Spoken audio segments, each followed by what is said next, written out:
Mark Lewis was dying.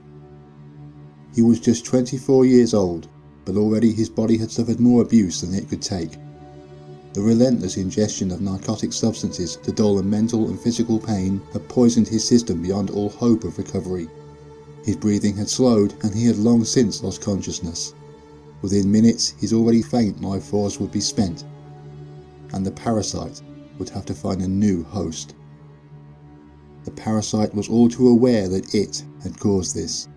Its kind had evolved to target their host in a specific manner, to suppress the production of certain neurotransmitters in such a way as to stimulate the depression, paranoia, and hatred they fed on. It required great skill to manipulate the host mind enough to feed, yet not so much that it was injured or caused itself injury. It was a delicate balance, and it was all too easy to become greedy.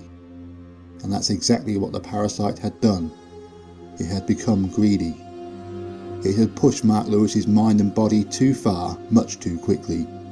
It had driven him to despair and to inflict psychological and bodily harm on himself and others. And while the parasite itself was immune to these things, its host was not.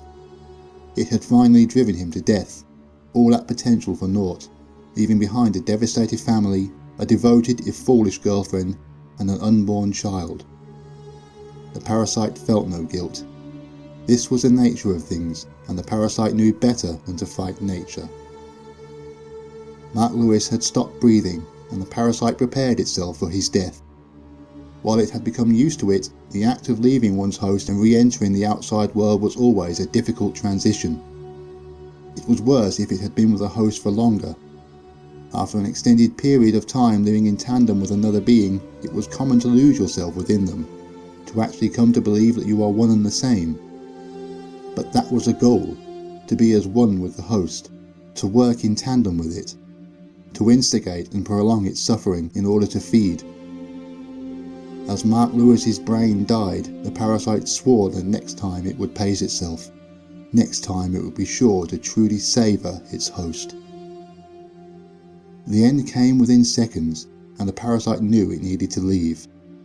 Summoning all of its strength, it tore itself free of its former host's deceased mind, and the agony was exquisite. All too suddenly the limited world of 3 dimensions melted away, as the parasite pulled away from Mark Lewis's body and went back to the source. It struggled to orientate itself, specialised sense organs that had laid dormant for 24 years reawakening. In this place all levels of reality converged and coexisted, and the parasite had its pick of new hosts from any point in time and space. However, it had already made its choice. It hoped Mark Lewis's child lived longer than its father had.